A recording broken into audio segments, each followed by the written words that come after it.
Level ఉంది title card అయితే. And ఆయన ఎంట్రన్స్ అయినా లేదంటే కుస్తీ ఫైట్ అయినా లేదంటే కొల్లగొట్టిన సాంగ్ అయినా సరే ఐఫిష్లో అనిపించారు ప్రతిదీ కూడా. ఫస్ట్ హాఫ్లో వచ్చేది కూడా మెయిన్గా చెప్పుకోవాల్సింది ఏంటంటే చార్మినార్ ఫైట్ ఒకటి, అక్కడ వచ్చే ఒక పులిని కంట్రోల్ చేసే ఒక సీన్ ఉంటుంది, ఐస్తో పులిని కంట్రోల్ చేస్తే దాని వరకు చాలా అక్కడ వరకు ఫ్యాన్స్కి అయితే 100% వాళ్ళు ఏదైతే ఎక్స్పెక్ట్ చేస్తున్నారో పవన్ కళ్యాణ్ గారి దగ్గర నుంచి దాని వరకు ఫుల్ మిల్స్ పెట్టాడు దాని వరకు అయితే. కాకపోతే సెకండ్ హాఫ్ ఏదైతే స్టార్ట్ అయిందో ఒక ల్యాగ్ దీంతో స్టార్ట్ అయ్యి ఒక బోరింగ్ స్క్రీన్ ప్లేతో ఒక రాడ్ విఎఫ్ఎక్స్తో స్టార్ట్ అయిందో అది కొంచెం ఫస్ట్ హాఫ్ని సెకండ్ హాఫ్ని కంపేర్ చేసేటప్పుడు దర్శనంగా అనిపించింది ఆ విఎఫ్ఎక్స్ వల్ల.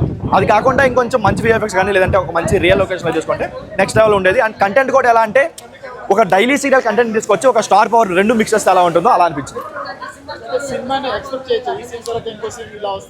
ఎక్స్పెక్టేషన్ అని కాదు కానీ చూసేటప్పుడు సీన్ వరకు కొంచెం బాగాలేదు. ఇప్పుడు విఎఫ్ఎక్స్ ఏదైతే సెకండ్ హాఫ్లో వాడారో దాని వరకు కంప్లీట్ డిజాస్టర్ విఎఫ్ఎక్స్, అది దాని వరకు చెప్పుకోవచ్చు. కాకపోతే ఏంటంటే కొన్ని మంచి సీన్స్ కూడా పడ్డాయి. ఇప్పుడు సెకండ్ హాఫ్లో ఒక వర్షం గురించి ఒక సీన్ ఉంటుంది అండ్ సనాతన ధర్మ గురించి ఒక సీన్ ఉంటుంది. వీటి వరకు సీన్స్ వైజ్గా బాగా పెట్టుకున్నారు కానీ కొన్ని కంటిన్యూటీ మిస్ అయింది. అండ్ కొన్ని ఎలా ఉంటాయంటే ఫస్ట్ హాఫ్లో కొన్ని సీన్స్ ఇప్పుడు హీరో గడ్డం పెట్టుకుని ఉంటాడు, నెక్స్ట్ సీన్ గడ్డం పెట్టుకుంటాడు, అలాంటి చిన్న చిన్న మిస్టేక్స్ చూస్తామంటే నెగిటివ్ అనిపిస్తుంది. కానీ ఓవరాల్గా పవన్ కళ్యాణ్ గారి యాక్టింగ్ గురించి చూద్దాం, ఆయన స్టార్డమ్ చూద్దాం అంటే మాత్రం వాళ్ళకైతే 100% న్యాయం చేశాడు.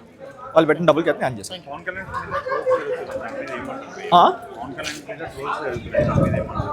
ఎంత ట్రోల్ జరిగినా పాలిటిక్స్ వేరు సినిమా వేరు కదన్నా. ఇప్పుడు నార్మల్గా అయితే అల్లర్జున్ సినిమాకి ఇష్యూ అయింది, పని చేశారు బెనిఫిట్స్, మళ్ళీ పవన్ కళ్యాణ్ సినిమాకి ఓపెన్ చేశారు అని ట్రోల్స్ అవుతున్నాయి. అప్పుడు క్లోజ్ చేస్తుంటే అప్పుడు సిచ్యువేషన్ వల్ల క్లోజ్ చేశారు. ఫైనల్గా అలానే వెళ్ళామంటే ఇప్పుడు ఫ్యాన్స్ కూడా డిసప్పాయింట్ అవుతున్నారు కదా. అవి పెట్టేది ఫ్యాన్స్ కోసమే, వాళ్ళు ఎంజాయ్ చేస్తున్నారు, వాళ్ళ వరకు న్యాయం చేస్తున్నారు. ఇప్పుడు ఏ ఫ్యాన్ కూడా మాకు బెనిఫిట్స్ వద్దు అని చెప్పట్లేదు కదా. ఎందుకంటే మేబీ వేరే ఫ్యాన్డమ్ వాళ్ళు చెప్తారేమో కానీ ఇప్పుడు ఒక టాలీవుడ్ ఫ్యాన్గా లేదంటే ఒక టాలీవుడ్ సినిమాలు చూసేవాడిగా ఎవడు కూడా మాకు బెనిఫిట్ షోలు వద్దని ఎవరైతే చెప్పడు. ఏదో కొన్ని జరుగుతాయి అలాంటి జరగొద్దని కోరుకుంటారు తప్ప ఫ్యాన్ షోలు వద్దు లేదంటే బెనిఫిట్ షోలు వద్దని ఎవరైతే కోరుకుంటారు.